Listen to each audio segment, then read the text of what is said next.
Okay, welcome to our hole.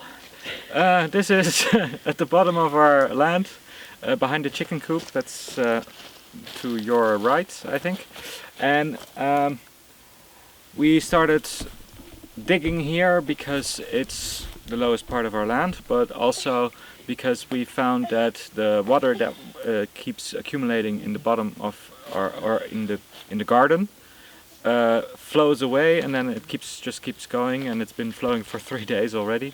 And we can hear, and we heard that before, that there's water flowing through the wall, or you can hear it through the wall.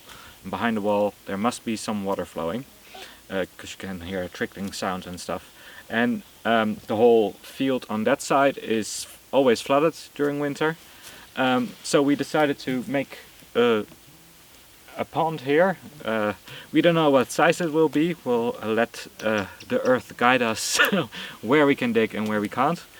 So far I've put in a couple of hours, 2 or 3 maybe, and I first had to move all the brambles stuff that we had left decaying, and it's already decaying quite a bit, but it's not gone, so it had to be moved out of the way. And I started digging here because I think this will be more or less the middle of our pond, and it will be an elongated pond because it's easier to dig. And so far I've only managed to get up a lot of clay-like soil. It's very heavy clay soil, and which is quite great for our purpose here, is to dig a pond, so the water will hopefully stay a little bit longer. We'll have to see and figure out whether we will need a pond liner or anything. That's for the future. First, let's see where we can dig and how far we can get. So this is the puddle that we've shown you before when we were making the fence. It's been a couple days since it rained, but it's still there, and the little stream is still flowing. So it flows all the way down where we have the chickens, etc., and it's quite swampy there. So there's a bunch of puddles like these all over the field, and maybe you can hear it even. It's quite swampy, so we want to kind of have that water go directed one way to a pond. The rooster is again very interested in the digger. So that's our water management plan-ish. Step 1. Step 1. Yeah. For this area. Ooh, that's a lot of brambles.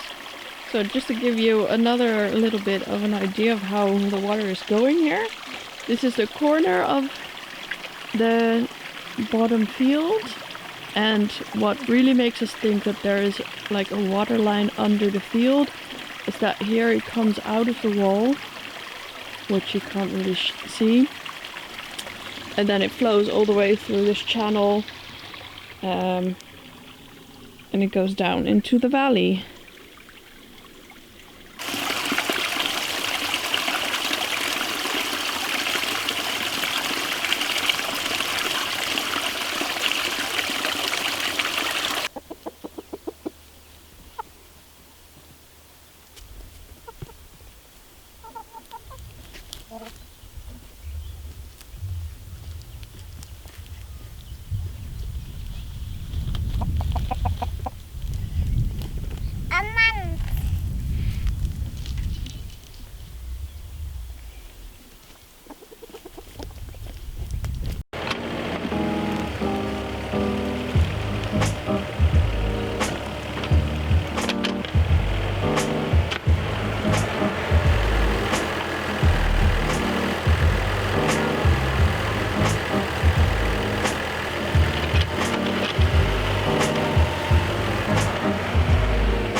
Alright, it's Boxing Day. It's 5 days update for our digging our pond. And this is a perfect moment to give you an update because I finished clearing out most of the clay at the bottom, and what I can reach, that's all clay. Now I'm hitting rock. So I have to switch buckets now because I want to make sure that this bank where we're standing on is straight, or at least straight-ish, and therefore I need to scrape the rock, and I can't do that with this bucket because it's the wide bucket, and it's too wide to actually put enough force on one little point without destroying the whole bucket or the machine. The last 5 days I've been able to get to know the machine a little bit better. What are its limits? When will it tip and when won't it? And yeah, it's also my first experience digging a pond, so I'm really taking it slow and thinking about every step I take. So as you can see, there is still a little bit of a plateau where the digger is on now, and there's a little bit of a slope down into the bottom so that I can still reach it and safely without tipping the machine. And that will later be removed once I am happy with the result, and then I'll move out slowly and close the hole that is still there in the bank. I wasn't expecting so much clay because it's great. It means that once we've tamped it down, it might hold water on its own without a liner or anything, but we'll have to see whether that's true or not. Oh yeah, and the dimensions so far. The dimensions of the pond so far is that it's 15 meters long, and in the narrow bits so far it's 3 meters wide at the bottom, and 6 meters wide at the widest bit, and that's also on the bottom, so it slopes out a little bit. And I've done a rough calculation. If we can hold 2 meters of water in there, then we would have more or less 150,000 liters in there, and I hope to get a little bit more, but that's we'll have to see how far I can get into this bank to scrape it, and maybe we'll have to widen it a little bit more, and that might mean that we have to move the chicken coop and run. But that's yeah, for future. For the next update, you'll see what I decided on. What I decided on doing. It's a beautiful day. It's cold. It will be freezing tonight, but it's a beautiful day now. I'm in the full sunshine, and Yeah. that's great. Okay.